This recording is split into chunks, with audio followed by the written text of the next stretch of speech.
Well guys, good morning, good afternoon, and good evening to all. Welcome to Hartung Family Farms. And today, I just realized I'm in my work attire. I shouldn't be in my work attire because I'm going to be going on the farm here shortly. I'm going to meet up with an agronomist with Rhizazorb and FOSS Solutions. And we're going to chat through, go do some crop scouting. We're going to go ahead and take a look at my farm, at the trial we got going on. We're going to go just kind of see how the farm's doing. It's been 3 weeks since I've last been on the farm, and I know a lot of stuff has changed. Some corn is already chest high, which is nuts. It's crazy. I mean, we've had a decent amount of rainfall, ample heat, so it's really helped the vegetative growth of our crops.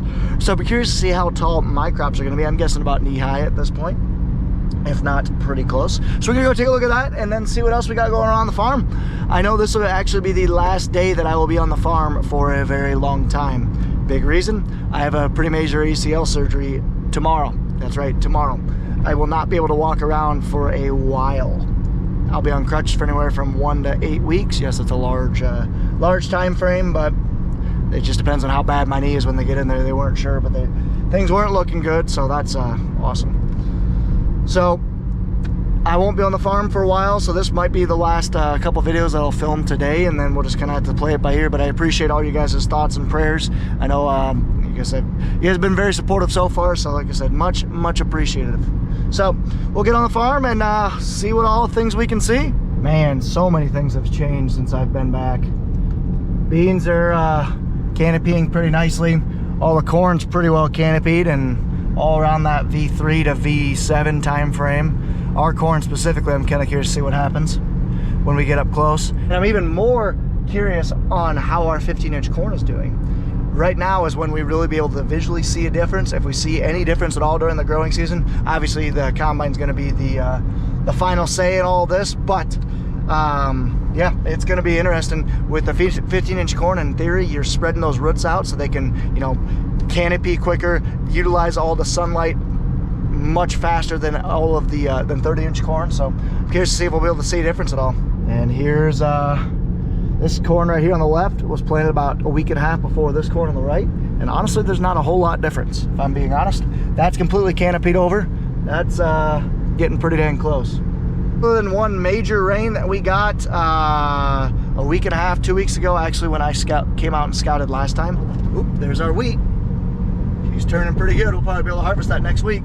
Forgot about our wheat, but it's turned really nice. Still some grain in it, but it'll take, with this heat, it'll really push it along. But because other than that major rain that we got a couple weeks ago, we've gotten some pretty decent timely rains. It's turned dry a little bit, but nothing scary yet.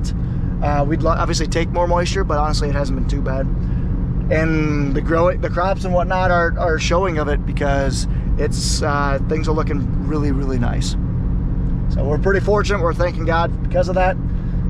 So let's go take a look. Let's see what else is going on. Okay guys, so we are out in the middle of my farm right now, and I have a special guest on the farm. We have Brian with Rhizazorb FOSS Solution. So Brian, I guess, tell me about yourself. Where are we? What are we doing out here?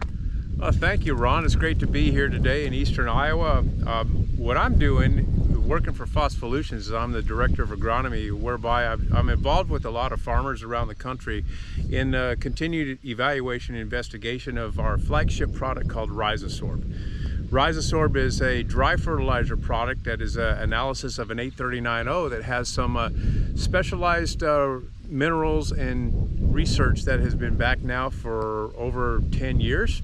And we're doing some more evaluations in the field, so I'm out here with Ron today taking a look at things and talking about the success of Rhizazorb to this point. Perfect. So to paint you guys a picture, is what we had was we had a 20-acre trial of Rhizazorb put on this field. This is my field right now. It's 61 acres, and we essentially did 4 strips. I'll kind of overlay a picture right now of the 4 strips we did, but right now we are standing in the southwest picture. Like I said, I'll overlay roughly where we are. We have a chunk in that northwest corner, a chunk in the northeast corner, and a chunk right to our east. So we have basically 4 strips that we did on this field, and then we put our MAP potash right next to it. So we're gonna have a really good side-by-side trial. Hopefully, you know, 20 acres phosphorus is a good enough trial that we should hopefully be able to take some field variability out of it. But right now, what Brian and I are out here doing is we're just kind of scouting. We're mainly seeing if we see any visual differences, but we more than likely won't at this stage in the growing season. But the biggest thing what we're going to do is we're actually going to pull some soil or some tissue samples to kind of see if we can kind of see what's going on underneath the surface, as you will. So I guess, Brian, you're the expert here. I don't know why I'm yapping along, so I'll let you go ahead and kind of explain a little bit more. Yeah, so in general agronomy and crop production, phosphorus, among many other nutrients, is very important to the growth and production of our crops. And early season phosphorus is important, and we're all used to using MAP and DAP, 1152O and 1846O. And the reality of it is those two types of fertilizers blends are more than 65 years old at this point. And as science and technology has improved, we've now come to the point today where Phospholutions back in 2016 was founded off of some solid research that had been done by a Dr. Jonathan Lynch out at Penn State University back in the early 90s, whereby he discovered a mineral that actually has the ability to hold on to phosphate for a longer period of time to help improve root growth throughout the growing season and feed the corn plant going all the way through the season, whereas MAP and DAP, when you apply it, it's a very short window of time for accessibility and availability to the crop. So real quick on that, so to put that in layman's terms, I guess, are you meaning, yeah, we're on a side hill right now. Everybody thinks of Iowa, we're tabletop flat. No, we're kind of about like right here. So I guess when you say that, so are you saying that MAP, DAP, or your other dry fertilizer products only have a, I don't know what the exact number is, we'll just say a 30-day window of where the plants, it's widely available for plants. After that, it starts getting tied up in the soil, whereas Rhizosorb extends that window. Yes, that's correct. Dry fertilizers, according to a lot of university studies and a lot of field studies over the course of the many years, is actually pretty inefficient in the way that it actually feeds the crop. It does have an accessibility time for corn in a very short window of time. And as we all know, crops, especially corn, need phosphorus throughout the entire growing season. So it's incumbent upon us to begin to think about, we as growers, how do we influence and keep plant nutrition going throughout the entire growing season? You have to feed it, and the only way that you feed it is with an accessible source of phosphorus. Makes sense. And that's what Rhizosorb is. Without going into a lot of the technical background, it's a material that has the ability to hold on to phosphorus so that it is much less reactive to soil constituents. So that's what we're out here doing today, guys, is we are going to be pulling some samples. So I guess, Brian, kind of walk us through. So we are in a zone right now that has Rhizosorb. What are we going to do? We actually forgot bags because at least I did not plan ahead. I'm not gonna blame this on Brian. This is all on me. But what we're gonna do, we're gonna grab some bags, and then Brian is gonna walk us through what we're gonna be collecting. Yeah, so at this early stage of growth, any of you that are out growing corn, be thinking about how you can address your nutritional needs going forward in the rest of the season. So what we're going to be doing here probably later today is, at this stage of growth of corn, when we are looking to take soil samples, we're looking at V4 to V5 stage corn. You want to get down here and take the entire plant, cut the entire plant off at the soil level, and send the whole plant in for a complete tissue analysis to your local labs, labs that you trust and have got some good information coming back to you that is consistent with everything that you've done over the years. So what we generally like to do is take about 20 to 40 plants, and what we're going to do is take them in both sides, the treated and untreated, so that we can begin to see how phosphorus is moving within that plant. Rhizosorb's recommendation, what we generally recommend, is reducing your phosphate rate by 50% of the P2O5 that you normally use. So for example, in easy numbers, if you're using 100 pounds of P2O5 on your farm, and I think, Ron, you were telling me you use 65 pounds, so in your case here, he's using 65 pounds of P2O5 from MAP. Our recommendation with Rhizosorb 839O is half of that, so 32.5 pounds. And that's really what we're standing in here. I don't know that you can see a lot of visual differences at this point, because through our studies, we don't necessarily see visual results. We can, but the internal results is really what we're looking at. And if we can maintain or increase the level of phosphorus in this plant tissue analysis with half the phosphate, what does that do for your pocketbook? and what's it do for your environment. Well, and especially the environment's going to be a big thing coming up in the next couple of years, because I'm not going to go into it in this video, but there's a lot of government regulations that's going to be encouraging sustainable use of sustainably grown crops. Like I said, that's a whole different can of worms that Brian and I will that we won't get into today. But that could be, you know, cutting your fertilizer footprint in half. You know, just think about the logistics just across the entire production system of that. It's a big deal. So like I said, it could be a very big game changer, and that's why we're doing this. We're out here trialing this out. So that's why these tissue samples we're going to do should be able to paint a good picture of what we're hopefully seeing. So we're hopefully going to do it right now at that V4 stage, hopefully going to do it right before VT as well, just to kind of see throughout the growing season, get a good picture. Because with dry fertilizer in general, it's really hard, unless it's a big major deficiency, it's really hard to see problems. You got to really look at it from the microscopic level within the plants. If any of you have ever heard of, and Ron's exactly right, you generally can't see a deficiency until it's too late to react to it. In the plant science world, it's called hidden hunger. So it's always beneficial for any of us that are in production agriculture to stay ahead of the curve, take tissue samples throughout the growing season so that you can react or proactively react to the situations going on in your field, so that you can address phosphorus deficiencies or zinc or the relationship between those two. And that's another key important factor that we all need to be concerned about with phosphorus and our micronutrient complexes. You gotta find that balance, and in another video maybe we can talk about the balance of phosphorus and your micronutrients like zinc, iron, manganese, and copper. Absolutely, because the problem with production ag is at the end of the day, it doesn't matter what we do, we are judged by what the combine comes out the back. And when you're only judged once a year, it's pretty hard to basically do trials and stuff like this. So we have different tools like soil samples, tissue samples, and whatnot to help us out. So right. Brian, I appreciate you coming out. I appreciate you doing this. And like I said, hopefully we'll have you out back here a little bit later in the year. Yes, so, that'll be great. Thank you very much. Thank you, Enjoyed sir. it. So I'm swinging down here to the south farm real quick just to kind of take a look at how crops are doing. And other than volunteer corn, the soybeans look pretty good. Soybeans look really good, actually. These haven't been down over here in a while. Got some volunteer corn, got some cucumber pulping up. Pulping up, I don't know why I talked like that. Man, these soybeans look awesome. Look at them, those are a foot tall already. It's pretty impressive for mid-June. Like I said, that's cucumber right there.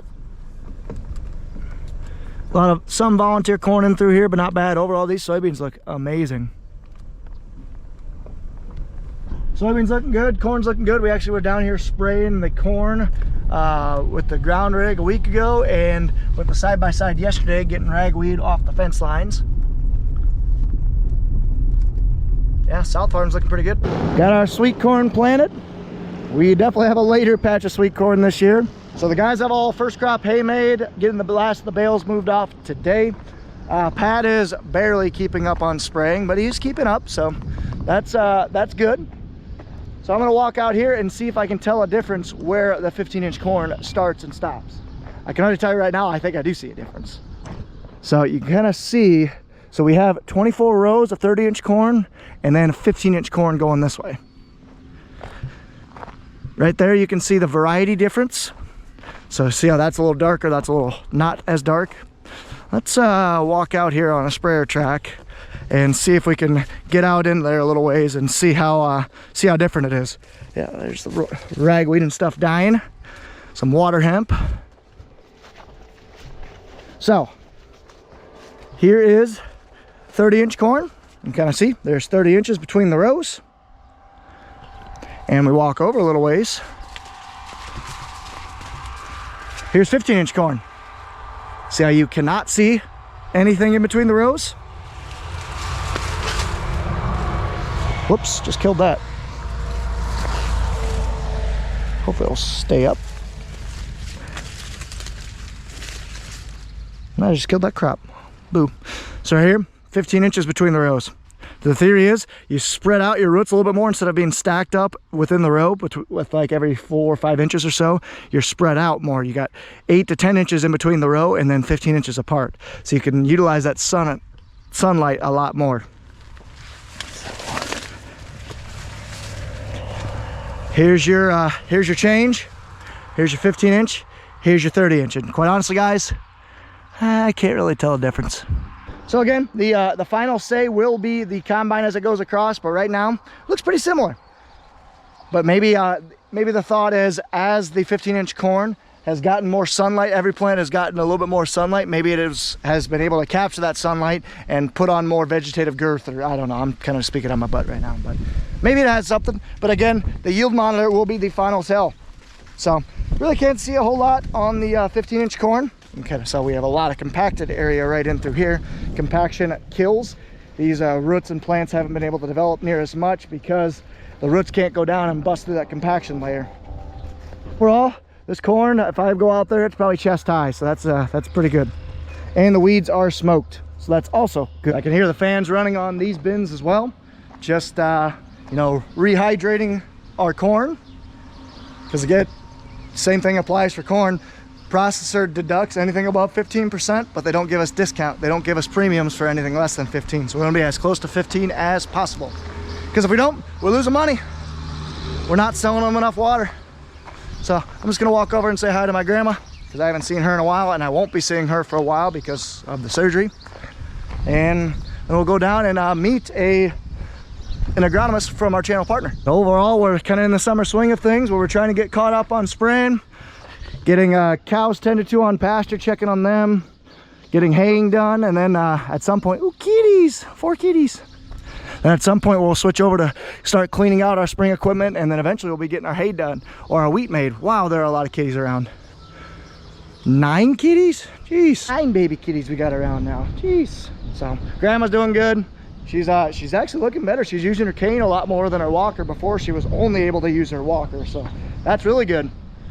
So yeah, like I said, I don't think a whole lot else is going on. I know Pat wishes that I was around to kind of help him with the sprayer because he's getting a little bit behind, but you know what, it is what it is. He'll be able to get her taken care of. But I still do a little bit of the traveling thing for work. So the last 6 years I've been doing the traveling thing. I'm never around during the summer, so I can't really ever help him, but next year will be different. Not gonna be traveling near as much. Should be able to help. Do a quick walk around of the sprayer. Haven't seen it in a while. Pretty sweet. And just a quick reminder, guys, we do have 15-inch corn in this piece right here. So there's about 30 acres of it here. And we have about 18 acres over there. And we have about 15 acres up on top by Nathan's piece. And we have about 45 acres over by, I'll just point it out here in a second once I walk over here. But 45 acres here across the highway. So we have a good, we planted a whole pro box 15-inch corn. Right over there. So we are gonna chop this field for silage for sure, and then the rest of it we're gonna try and combine for grain. We're gonna see if we can get a 15-inch corn head on the farm and just kind of see what the combine will say from a yield difference perspective. In theory, if we were gonna do it again, we would actually split the varieties and planted a half variety of 15-inch corn and half of that variety in 30-inch corn. But you know what? It is what it is. We'll still have a pretty good comparison, hopefully. Wheat again, it's definitely turning gold. Yeah, like I said, give it another week and it'll be about ready. So that was an awesome conversation we just had with Brian. So I really appreciate him coming out. I hope you guys learned some things. I know I learned some things. So it was a great conversation. So now I'm just going to go ahead and talk a little bit more about the farm and how the field is doing, because it's not amazing by any means. I know I have a lot of management stuff improvements that I want to make. So first and foremost, you can kind of see this is a lot thinner than the rest of this over here. Compaction zone. We spread lime on this last winter, I should say. I need to get in here and deep rip up that compaction layer, both here and up there, because we load semis here, we load planters here, we dump our anhydrous tanks here, we haul lime here. Just a lot of traffic around this area that really is stunting everything that I have right around here. So I'm gonna try and get in here with the deep ripper this fall. The other thing Brian kind of mentioned, but we do have some micro deficiencies in our fields right now. Kind of mentioned this, we talked quite a bit offline or off camera, just because we're just getting to know each other and chatting a little bit more. But he did bring up, see these stripes that I got right there? Those are some micro deficiencies. So I'm going to look at potentially, like knowing that, I know I need to basically help rebuild some of that soil structure and some of those fertilizer micros. So I am going to be looking at what I need to do to kind of help fix this. I believe he said that was a zinc deficiency, more than likely. But there's just stuff like this that I know next to nothing about, guys, because I'm still learning the agronomy side. The machinery side of things, I know that like the back of my hand. I've done a lot with that. But there's things like I can see stripes that the anhydrous bar made. You can kind of see right in through here. Hydrous bar went like this. I can see dark green, light yellow, dark green, light yellow. Like even right here, you can kind of see where the anhydrous bar went through, where it kind of stunted it. Why is that? I don't know. So I don't know, guys. All I know is this is a really eye-opening conversation for me. I hope that you guys learned some things. I know we're going to be continuing this partnership because, again, guys, I really appreciate Rhizosorb jumping on and wanting to help educate you guys about the benefits of Rhizosorb. So appreciate them being a channel partner. I'm really curious to see what the tissue samples come up, and then at the end of the day, I'm really curious to see what the combine will say, especially knowing that we cut rate between of our usable P and K, or NP and K, because of that. So I appreciate you guys watching. Thank you so much. Take care, take it easy, stay safe, and as always, of course, guys, ta-ta for now.